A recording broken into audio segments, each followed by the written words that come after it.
Luca அதிகாரம் 8. பின்பு அவர் பட்டணங்கள் தோறும் கிராமங்கள் தோறும் பிரயாணம் பண்ணி தேவனுடைய ராஜ்யத்திற்குரிய நற்செய்தியை கூறி பிரசங்கித்து வந்தார். 12 அவருடனே கூட இருந்தார்கள். அவர் பொல்லாத ஆவிகளையும் வியாதிகளையும் நீக்கி குணமாக்கின. சில ஸ்திரீகளும் 7 பிசாசுகள் நீங்கின மகதலேனாள் என்னப்பட்ட மரியாளும் ஏரோதின் காரியக்காரனான கூசாவின் மனைவியாகிய யோவன்னாளும் சூசன்னாளும் தங்கள் ஆஸ்திகளால் அவருக்கு ஊழியம் செய்து கொண்டு வந்த மற்ற அநேகம் ஸ்திரீகளும் அவருடனே இருந்தார்கள். சகல பட்டணங்களிலுமிருந்து திரளான ஜனங்கள் அவரிடத்தில் வந்து கூடினபோது அவர் உவமையாகச் சொன்னது: விதைக்கிறவன் ஒருவன் விதையை விதைக்கப் புறப்பட்டான். அவன் விதைக்கையில் சில விதை வழியருகே விழுந்து மிதியுண்டது. ஆகாயத்துப் பறவைகள் வந்து அதை பட்சித்து போட்டது. சில விதை கற்பாறையின் மேல் விழுந்தது. அது முளைத்தபின் அதற்கு ஈரமில்லாததினால் உலர்ந்து போயிற்று. சில விதை முள்ளுள்ள இடங்களில் விழுந்தது. முள் கூட வளர்ந்து அதை நெருக்கி போட்டது. சில விதை நல்ல நிலத்தில் விழுந்தது. அது முளைத்து 100 பலன் கொடுத்தது என்றார். இவைகளைச் சொல்லி, கேட்கிறதற்கு காதுள்ளவன் கேட்கக் கடவன் என்று சத்தமிட்டு கூறினார். அப்பொழுது அவருடைய சீஷர்கள் இந்த உவமையின் கருத்து என்னவென்று அவரிடத்தில் கேட்டார்கள். அதற்கு அவர், தேவனுடைய ராஜ்யத்தின் இரகசியங்களை அறியும்படி உங்களுக்கு அருளப்பட்டது. மற்றவர்களுக்கோ அவர்கள் கண்டும் காணாதவர்களாயும் கேட்டும் உணராதவர்களாகவும் இருக்கத்தக்கதாக அவைகள் உவமைகளாக சொல்லப்படுகிறது. அந்த உவமையின் கருத்தாவது: விதை தேவனுடைய வசனம். வழியருகே விதைக்கப்பட்டவர்கள் வசனத்தை கேட்கிறவர்களாயிருக்கிறார்கள். அவர்கள் விசுவாசித்து இரட்சிக்கப்படாதபடிக்கு பிசாசானவன் வந்து அவ்வசனத்தை அவர்கள் இருதயத்திலிருந்து எடுத்து போடுகிறான். கற்பாறையின் மேல் விதைக்கப்பட்ட கேட்கும்போது சந்தோஷத்துடனே வசனத்தை ஏற்றுக்கொள்ளுகிறார்கள். ஆயினும் தங்களுக்குள்ளே வேர் கொள்ளாதபடியினாலே கொஞ்ச காலம் மாத்திரம் விசுவாசித்து சோதனை காலத்தில் பின்வாங்கி போகிறார்கள். முள்ளுள்ள இடங்களில் விதைக்கப்பட்டவர்கள் வசனத்தை கேட்கிறவர்களாயிருக்கிறார்கள். கேட்டவுடனே போய் பிரபஞ்சத்திற்குரிய கவலைகளினாலும் ஐஸ்வர்யத்தினாலும் சிற்றின்பங்களினாலும் நெருக்கப்பட்டு பலன் கொடாதிருக்கிறார்கள். நல்ல நிலத்தில் விதைக்கப்பட்டவர்கள் வசனத்தை கேட்டு அதை உண்மையும் நன்மையுமான இருதயத்திலே காத்து பொறுமையுடனே பலன் கொடுக்கிறவர்களாயிருக்கிறார்கள். ஒருவனும் விளக்கை கொளுத்தி அதை ஒரு பாத்திரத்தினாலே மூடவும் மாட்டான், கட்டிலின் கீழே வைக்கவும் மாட்டான். உள்ளே பிரவேசிக்கிறவர்கள் அதன் வெளிச்சத்தை காணும்படிக்கு அதை விளக்குத்தண்டின் மேல் வைப்பான். வெளியரங்கமாகாத இரகசியமும் இல்லை, அறியப்பட்டு வெளிக்கு வராத மறைபொருளும் இல்லை. ஆதலால் நீங்கள் கேட்கிற விதத்தை குறித்து கவனியுங்கள். உள்ளவனெவனோ அவனுக்கு கொடுக்கப்படும், இல்லாதவனெவனோ அவன் தனக்குண்டென்று நினைக்கிறதும் அவனிடத்திலிருந்து எடுத்து கொள்ளப்படும் என்றார்.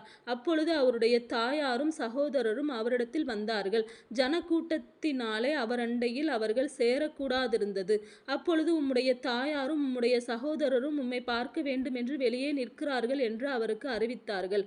அதற்கு அவர், தேவனுடைய வசனத்தை கேட்டு அதன்படி செய்கிறவர்களே எனக்கு தாயும் எனக்கு சகோதரருமாயிருக்கிறார்கள் என்றார். பின்பு ஒரு நாள் அவர் தமது சீஷரோடும் கூட படவில் ஏறி, கடலின் அக்கரைக்கு போவோம் வாருங்கள் என்றார். அப்படியே புறப்பட்டு போனார்கள். படவு ஓடுகையில் அவர் நித்திரையாயிருந்தார். அப்பொழுது கடலிலே சுழல் காற்றுண்டானதால் அவர்கள் மோசமடையத்தக்கதாய் படவு ஜலத்தினால் நிறைந்தது. அவர்கள் அவரிடத்தில் வந்து, ஐயரே, ஐயரே, மடிந்து போகிறோம் என்று அவரை எழுப்பினார்கள். அவர் எழுந்து காற்றையும் ஜலத்தின் கொந்தளிப்பையும் அதட்டினார்.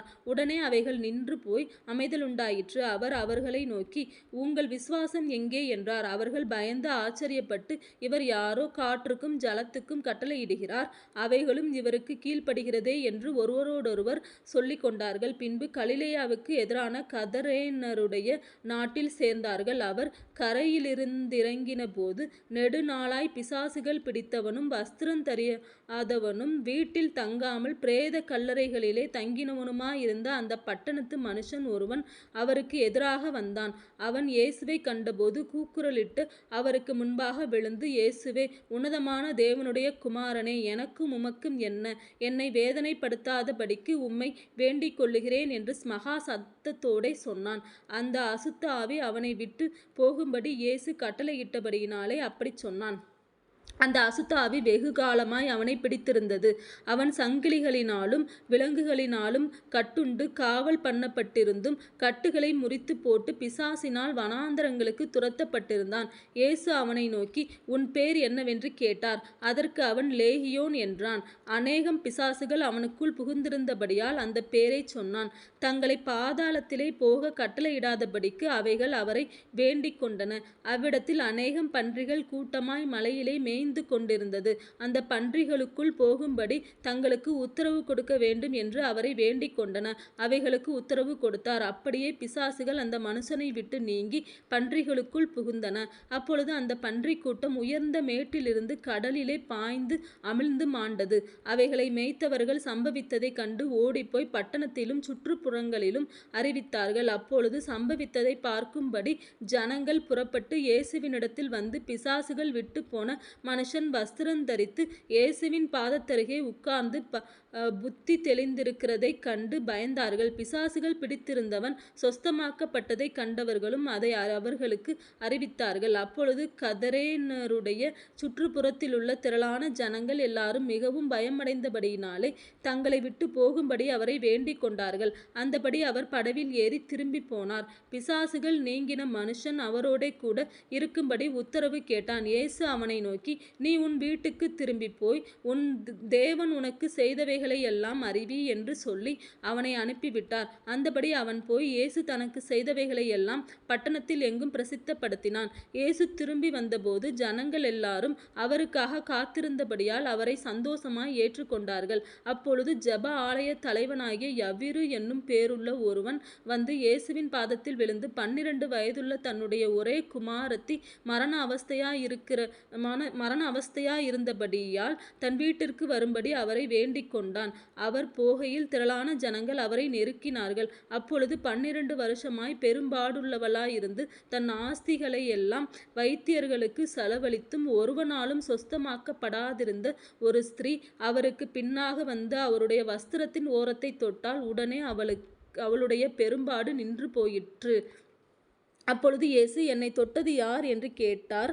எங்களுக்கு தெரியாதென்று எல்லாரும் சொன்னபோது பேதுருவும் அவனுடனே கூட இருந்தவர்களும், ஐயரே, திரளான ஜனங்கள் உம்மை சூழ்ந்து நெருக்கி கொண்டிருக்கிறார்களே, என்னை தொட்டது யார் என்று எப்படி கேட்கிறீர் என்றார்கள்.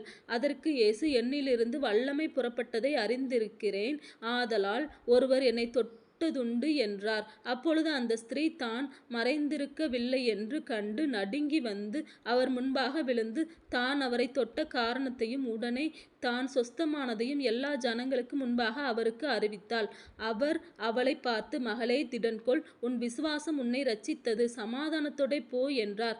அவர் இப்படி பேசிக் கொண்டிருக்கையில் ஜெப ஆலய தலைவனுடைய வீட்டிலிருந்து ஒருவன் வந்து அவனை நோக்கி, உம்முடைய குமாரத்தி மரித்து போனால் போதகரை வருத்தப்படுத்த வேண்டாம் என்றான். இயேசு அதை கேட்டு, பயப்படாதே, விசுவாசம் உள்ளவனாயிரு, அப்பொழுது அவள் இரட்சிக்கப்படுவாள் என்றார். அவர் வீட்டில் வந்தபோது பேதுருவையும் யாக்கோபையும் யோவானையும் பெண்ணின் தகப்பனையும் தாயையும் தவிர வேறொருவரையும் உள்ளே வரவொட்டாமல் எல்லாரும் அழுது அவளை குறித்து துக்கம் கொண்டாடுகிறதைக் கண்டு, அழாதேயுங்கள், அவள் மரித்து போகவில்லை, நித்திரையாயிருக்கிறாள் என்றார். அவள் மரித்து போனாளென்று அவர்கள் அறிந்ததினால் அவரை பார்த்து நகைத்தார்கள். எல்லாரையும் அவர் வெளியே போக பண்ணி அவளுடைய கையை பிடித்து, பிள்ளையை எழுந்திரு என்றார். அப்பொழுது அவள் உயிர் திரும்ப வந்தது. உடனே அவள் எழுந்திருந்தாள். அவளுக்கு ஆகாரம் கொடுக்க கட்டளையிட்டார். அவள் தாய் தகப்பன்மார் ஆச்சரியப்பட்டார்கள். அப்பொழுது நடந்ததை ஒருவருக்கும் சொல்லாமலிருக்கும்படி அவர்களுக்கு கட்டளையிட்டார்.